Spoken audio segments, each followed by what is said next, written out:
Hey, what about me? Ladies prefer douchebags. On the streets of Waukegan, Illinois, 21-year-old Nadia Palacios is still acting like a wild child. Nadia dropped out of school, took up with a bad group of kids, and started smoking dope regularly.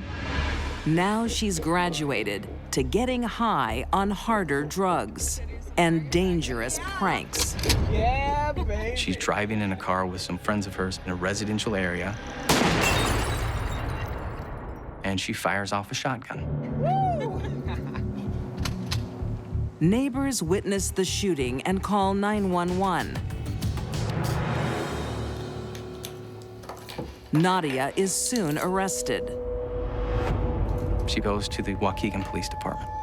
You're in some real trouble, young lady. We didn't hurt anyone. It was She talks about what she thinks she's there for, which is this shooting off a shotgun in a residential area. There's nothing funny about firing a gun in the street. She felt, okay, I'm in trouble here. Look, if you help me, I'll help you. What can I do to get myself out of trouble? Nadia wants to make a deal with the police, and she has a story to tell.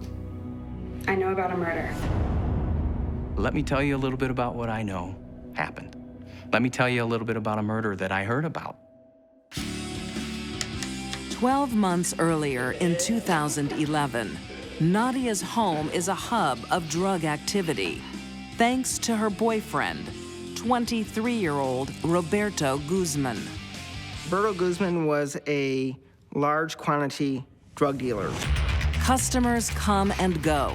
Roberto Guzman just would do anything for his business, which is selling drugs. But here's the problem. A known drug dealer in town is also a target. July 2nd, 2011. Nadia and Roberto are hanging out in his SUV outside his house. Their lives are about to change forever. Out! Get out of the car! Get out of the car! Get out of the car! Get out of the car! Get out! Get him out! On the ground! And all of a sudden, 3 masked African Americans pull him out of the SUV. They hold him at gunpoint. Tie her up! Tie her up! Where are the rims? I don't know. Where are the rims, Roberto? The armed men know Roberto has cash and drugs. Be quiet. Tell me where they are. These masked men, they want to know what? Where the money and where the drugs are. Tell me where it is. No. They're saying, tell us, or you know what? You're gonna enter hell.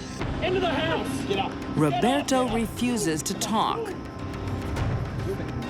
The men know how to break him. This is where the real nasty stuff takes place. Where are they? Huh? Tell me. Don't move. One of these individuals took down her pants, took down her underwear, and penetrated her vagina with a butter knife. Roberto, we don't play here. We don't play games here, Roberto. Hey, she has nothing to do with it. She's being sexually assaulted while her boyfriend Roberto was made to watch. Tell me you want. We could call it something else here. For Nadia, at least. Hell. I don't know what you're talking about. One can only imagine what that did to Nadia. I know you want Roberto. Tell him. Hey, she's got nothing to do with it. Whoa. I'll take it on money. Roberto gives in to their demands. And Nadia is released. Your lucky day.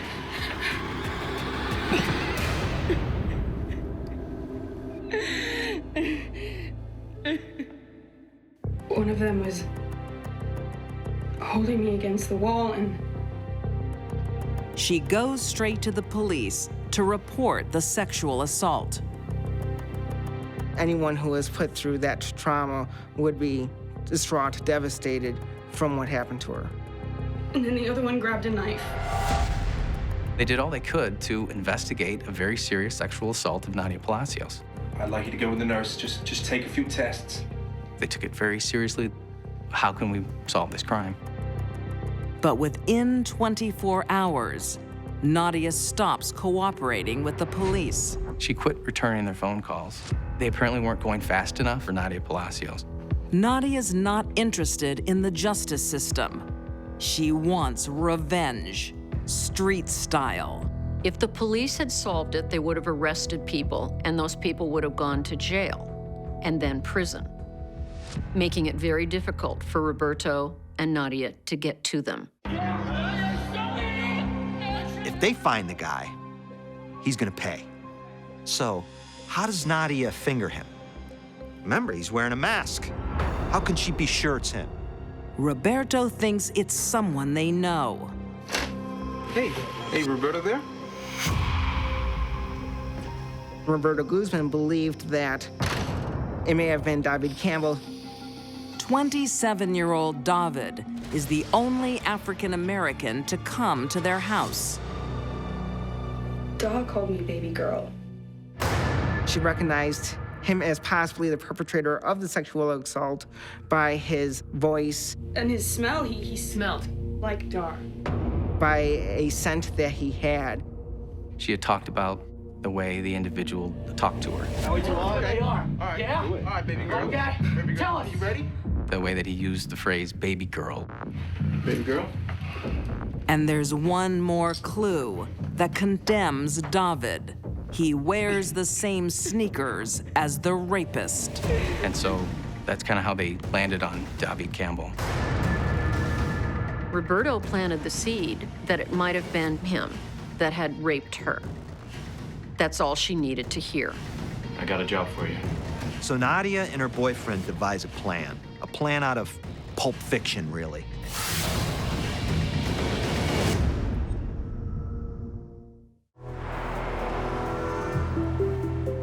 In Waukegan, Illinois, Called me baby girl. Nadia Palacios has been sexually assaulted. She and her boyfriend, Roberto Guzman, He's wearing the same sneakers as that guy, too. think they know who the attacker is, and they want revenge. On July 5th, 2011, David Campbell is lured to an auto shop on the promise of a drug deal. He brings a friend with him.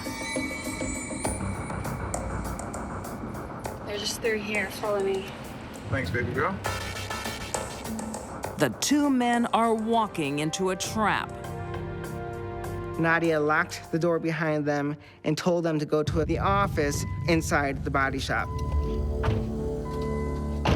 Waiting inside are Roberto and Nadia's muscle, 23-year-old Eric Castillo and Jose Horta, 18.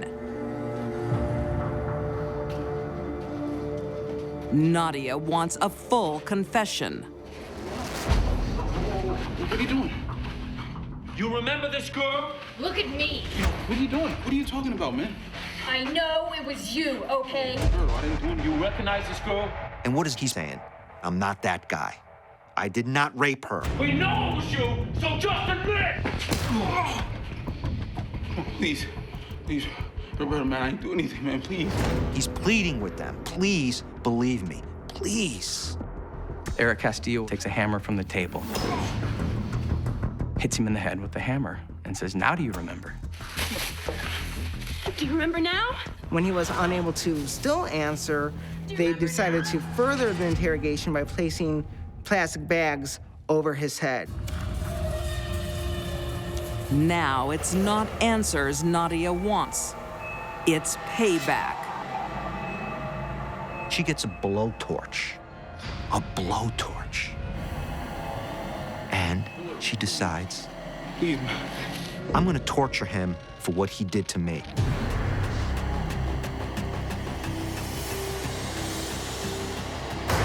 And she applies the blowtorch 3 times on one thigh, then at the base of his penis, the tip of his penis, and then down the other thigh 3 more times. What in the world was in her heart and in her mind to make her do that to begin with? For Nadia, justice is served. David dies of his injuries. They dump his body in a pond. It's discovered the next day. I thought I was dreaming. I never in a million years would I have ever believed something like this would have happened to him. David's sister, Michelle, had no idea her little brother was involved in the seedy drug world. I'm a Christian, and I'm a very strong Christian, so he didn't bring that kind of information to me because he didn't want to hear my mouth. A homicide investigation begins. But there is no murder scene or telltale forensics. They have no leads. I mean, it appears to be one of these drug-related type of deaths. The case remains unsolved for a year. Until Nadia shoots up a street and tries to do a deal with the police. Go on. Roberto told me about a murder. Who's Roberto? I told you, my ex-boyfriend. She claims to have been told about David's murder, but the police think otherwise. I think you know about the murder because you were there. The police officers did catch her in a lot of lies, and they had to slowly peel back the truth of the story. It wasn't just me. Roberto was there, and Jose and Eric. She just blurted out. She just gave up everybody. She told them what happened, who it happened to. She just gave up everybody. But Da deserved it. Nadia doesn't see herself as a killer, but as an avenging angel. She thought she had killed her rapist, and she wanted the police to know that she took care of business. But Nadia is in for a big shock. She's murdered an innocent man. Police say that there's no evidence whatsoever that he was involved in the rape of Nadia. We know it was you, so just admit it! They picked the wrong guy. To his last breath, he denied it and said it wasn't him, but they didn't listen and they killed him anyway. Nadia's real rapist has never been identified. In 2014, her cohorts, Jose Horta, Eric Castillo, and Roberto Guzman, are convicted of first-degree murder. They beat him and tortured him and put bags over his head and suffocated him, took his life for no reason whatsoever. Nadia Palacios is found guilty of first-degree murder and sentenced to 40 years behind bars. Nadia was just looking for someone to punish for what was done to her. There's absolutely no way she could tell for sure by a guy's sneakers, by the way he says baby girl, and by the way he smells. Are you gonna take someone's life based on those three things? Nadia's pain clouded her judgment. She played judge and jury and sentenced the wrong man to death. I've worked with a lot of rape victims. Not a single one of them ever verbalized wanting to torture their offender to death. But that's what Nadia did.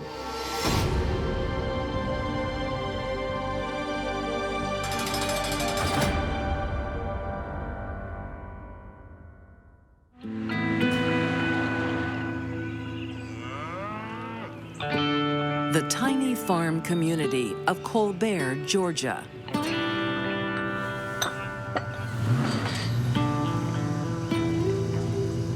It's like the law's after you.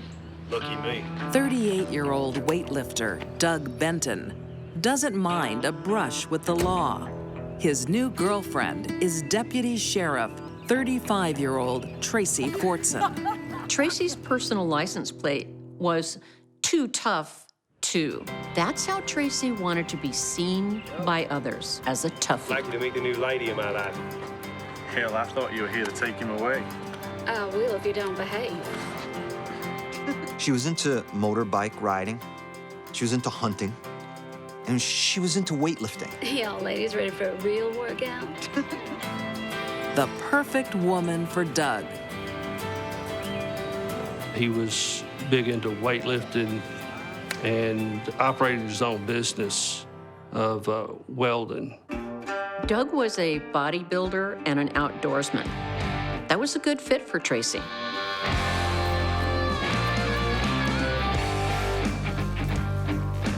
Doug shares his toys with his new love, even his precious Harley. She was more of a tomboy. She was more into the things that men do. Doug had a Harley-Davidson motorcycle. He and Tracy would ride together. The hunting, the fishing, and the weightlifting. You know, they had found the perfect match for each other.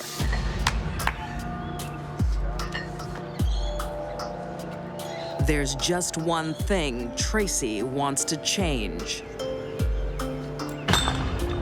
Are you okay? I could do with some help if you could drag yourself away from your buddy. It was like Tracy wanted him just to herself and didn't want him to associate with his friends. What's wrong with you? I thought we were spending some time together. Hey, it's fine. I should get going anyway.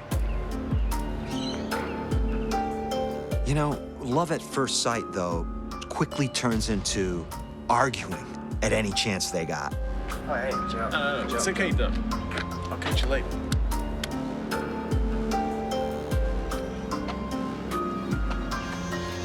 He's my friend. I'm your woman. After he hooked up with Tracy and his friends got to know her, they stopped coming over. In February 2000, Tracy finds a way to be by Doug's side day and night. She quits the police force and starts working in Doug's welding business. Get him here now. But it's still not enough. She wants Doug's undivided attention. What? Get rid of him. No, I'm not gonna get rid of him. You know, here's a volatile relationship to begin with. Get rid of him now. No, he's my friend. They decide to work together. Really? Yeah, really.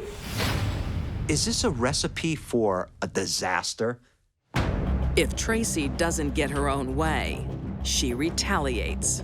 Tracy would delete information off the computer to get back at Doug, to hurt his business because she ultimately was the one that was operating the computer.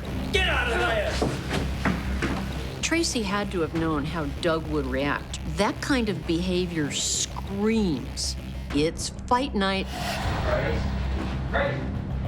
Tracy! She runs outside and tries to kick over his Harley.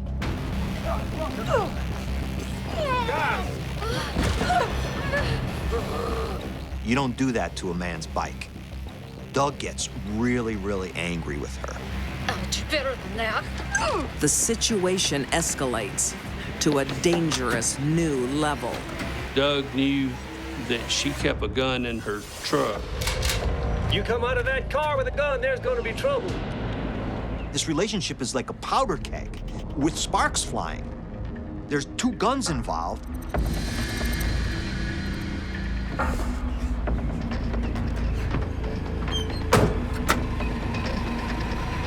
We have all this rage boiling up.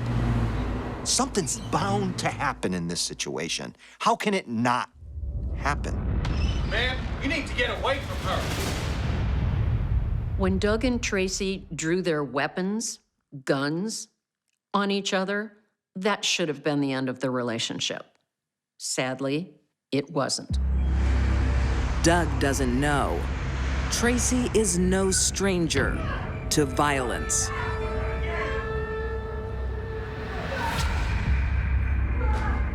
Tracy Fortson loved men. She also loved to beat them up. Tracy hit one of her previous boyfriends with a baseball bat. Tracy Fortson didn't see a romantic relationship between two people as a union of souls as much as she did an opportunity for her own destruction derby. After being together for 8 months, Doug's over her wild ways.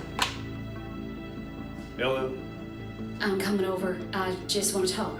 No, Tracy, you're not. I just want to talk. No, Tracy. It's over. He calls it quits.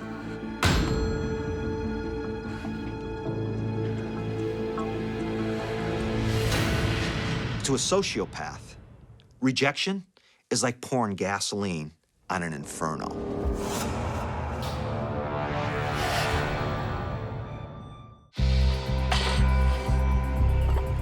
Colbert, Georgia, when 38-year-old Doug Benton breaks up with his girlfriend, Tracy Fortson. She cheers herself up with some retail therapy. Not clothes or shoes. This 35-year-old tomboy stocks up at a hardware store. She goes out and buys some really strange items that people don't really buy every day. She buys a cattle trough. She took cans of camouflage spray paint and sprayed the trough. She bought 10 80-pound bags of concrete. She bought a shower curtain. And you gotta ask yourself, what the hell is Tracy planning?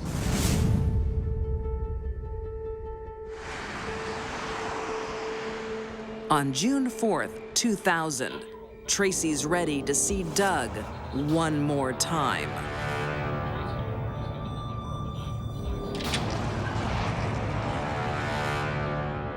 She comes into the house, he's sleeping on the couch.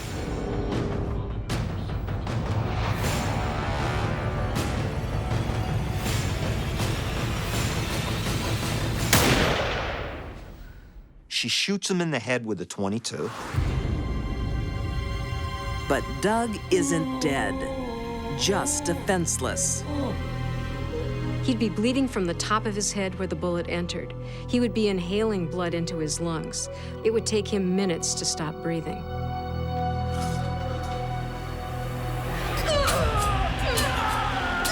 She could have shot him in the head a couple more times to make sure he was dead. The stabbing made it so much more personal. She stabbed him in the buttock, in the abdomen, and in the leg. Since his heart is still beating, all of those wounds would continue to bleed. Doug finally succumbs to his injuries. Now Tracy, the police officer, goes into action to cover her tracks. She wraps Doug's body in 2 shower curtains. Tracy always prided herself that she was a tough chick. Well, man, I believe her now because we have this 220 to 250 pound man. And here's this woman dragging it. Boy, was she strong. She was used to throwing carcasses of animals around. She was a deer hunter. She had done all of this. This was not unfamiliar to her. Tracy has it all planned. She builds a tomb for her ex. She then took bags of cement, poured over the top of him in the trough, took a water hose, sprayed it down.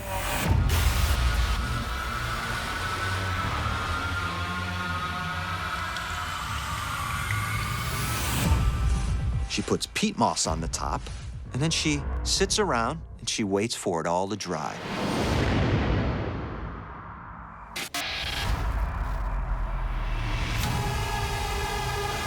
Doug's final resting place won't be a grave, but a camouflaged cattle trough in the woods. She has this body in the cattle trough, and she hooks a rope up to it, and then she just drives off to pull it off the back. Bang! She was familiar with the area up under some trees out of the way that she thought would not be discovered. Tracy's method of getting rid of Doug's body was extremely difficult and physically demanding. Why she did that probably has to do with how she saw herself. She's a big, tough, strong woman. So why not? The final piece of her complicated plan is to explain Doug's disappearance.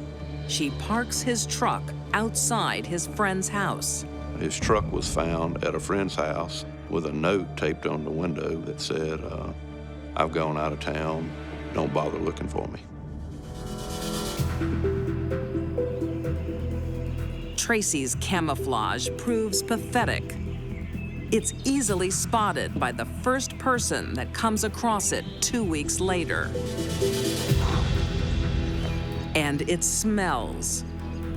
He's thinking, that's a smell that only can mean one thing: a dead man. He calls the cops. And you know what? The dominoes begin to fall.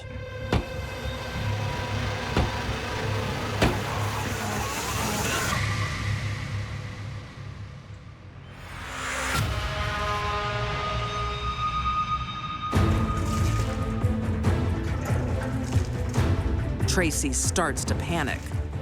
She knows forensic teams will be heading to Doug's place. She wants to get there first. The couch was blood-soaked. There was a trail of blood that led from the couch to the door. She knew she had to cover her tracks. After all, she was in law enforcement. Tracy wants to burn the whole house down and uses candles as her fuse. She doesn't want to be around when the fire starts. Another miscalculation. When the flame reached the carpet, it extinguished. And I believe that was due to the Scotch Guard in the carpet, a flame retardant. The house is still intact. The police now have plenty of forensic evidence, and Tracy's left a long trail. The other things that she did, buying the watering trough, the concrete, the note, the fingerprint tape. The tape used to stick a note to Doug's vehicle was like fingerprint tape that only a cop would have access to, really. And then the latex gloves that Tracy used are found inside her house. Even Tracy's attempt at camouflage comes back to haunt her. What cops find on the cattle trough is this spray-painted design of like an army camouflage type of thing.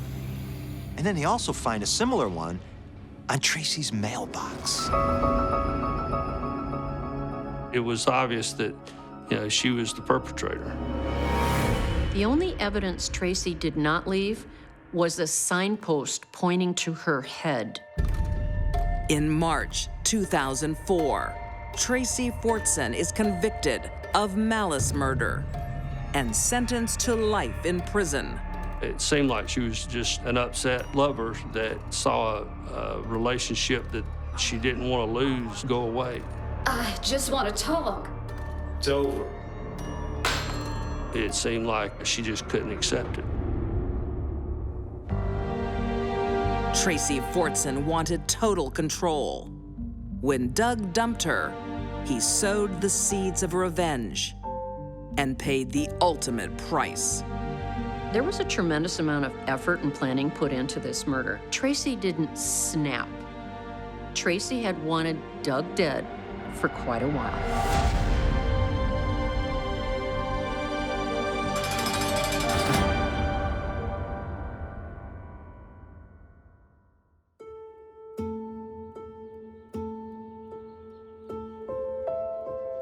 "36-year-old Trent buddy. Mallory is one of those dads women wish for.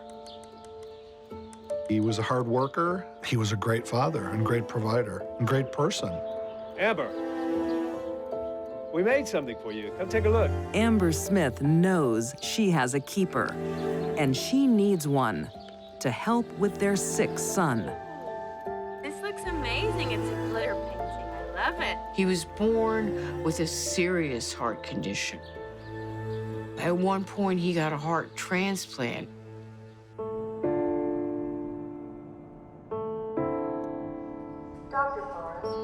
But the heart transplant isn't going well. His tiny body is rejecting it. The family is facing the worst. Dr. Kravitz, His situation became life-threatening, and he had to be transferred to a large hospital in Detroit. The treatment there would include massive immunosuppression in order to preserve the heart that he still had. I'm sorry. He was desperately ill. There's one glimmer of hope. What can we do? There is a new treatment. An experimental treatment, but it's expensive. We'll do whatever it takes. The insurance company wouldn't touch the cost of that. They were just in trouble financially. Amber and Trent are broke. Their only hope: beg the public for help. You okay? Bit nervous. Okay, just look at my face. Forget about the camera. When parents find out a child is seriously ill and may die, their world stops. Nothing is more important than saving the child's life. We're rolling. Amber, how difficult has this been for you and your family? We go with that so that he can be here. The television station did a story on their plight of this poor family. Amber, how do you deal with this emotionally? I would live in a cardboard box before I would let Marshall die. You're very brave. People were really touched by her story. People responded. She said she needed $6,000 for a certain procedure. Oh my God, somebody's donated $500. You're kidding. And she had $5,500 before the deadline was over. I don't even know these people. Generous strangers open their hearts and checkbooks. Glass of wine? Yeah. Their son survives the crisis. But for how long? Amber has a secret, and it's threatening her son's life. She's gambling away. She had a terrible addiction problem to online slot machines. She was spending money that she had no means of covering. One would think losing money gambling, money that you couldn't afford to lose, would be enough to stop the gambling.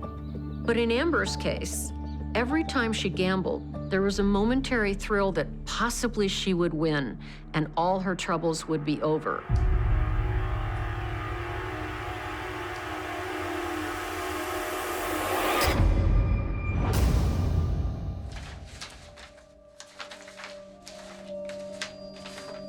Amber's on a losing streak. Public donations have been spent. Trent's wages have been spent. Hey, babe. Hey. What are you up to? Just paying bills. Need some help? No, I'm okay. If you're sure. I'm gonna take a shower. She was taking out payday Friday loans at 300+% interest. At this stage, every little piece of her life is one big, massive lie. The big payday to save her son and her family never arrives. Money's going through next week. Things are out of control. Sorry, ma'am, it's too late. Oh, come on. Surely you have to call me first. Said I'm sorry, ma'am. I have 2 sons. The house was in foreclosure. The car had been repossessed. They were behind on their credit card bills. She lied about why it was being repossessed. She told the family that it was being repossessed because she threatened to kill her mother with her vehicle. Her crazy excuses make everyone suspicious. What's going on? Soon, Amber's secrets and lies will be exposed. They took the car. What? That doesn't make any sense. I threatened to run over Mom, and they took the car. To her husband. Amber, tell me what's going on. To her children. To the generous public. She has betrayed them all. I can only imagine the panic she must have felt. Soon enough, everyone was going to know. In Levering, Michigan, 28-year-old compulsive gambler Amber Smith is in terrible debt. She's defrauded her husband, her family, and her community.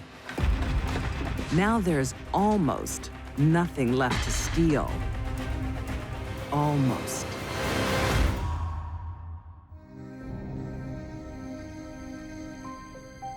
I don't think Trent ever imagined that Amber would do anything to harm him. I don't think he could possibly even think that.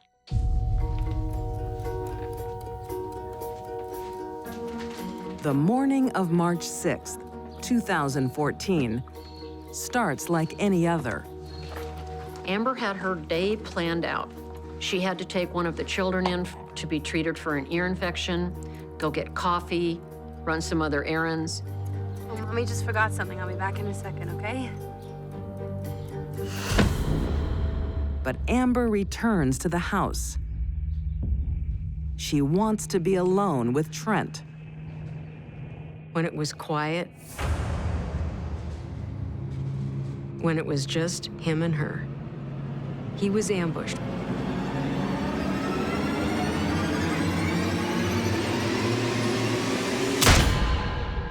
She killed him with a single shot to his head. Death would have taken 10 to 15 minutes, but he would have been immediately unconscious. There is no life insurance, no inheritance. All their debts are in Trent's name. Amber thinks her money problems are over. She had this mistaken notion that when her husband died, every single bit of debt they had would disappear into thin air like it had never existed. With her children waiting in the car, Amber creates her own crime scene. A break-in. She put the gun in the car and went about her way. Amber hides the murder weapon in a snowbank.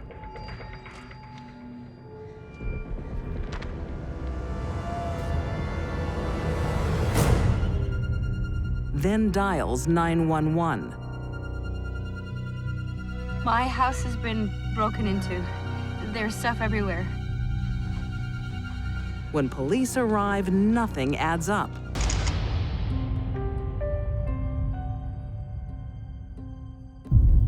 Once again, the killer was mistaken.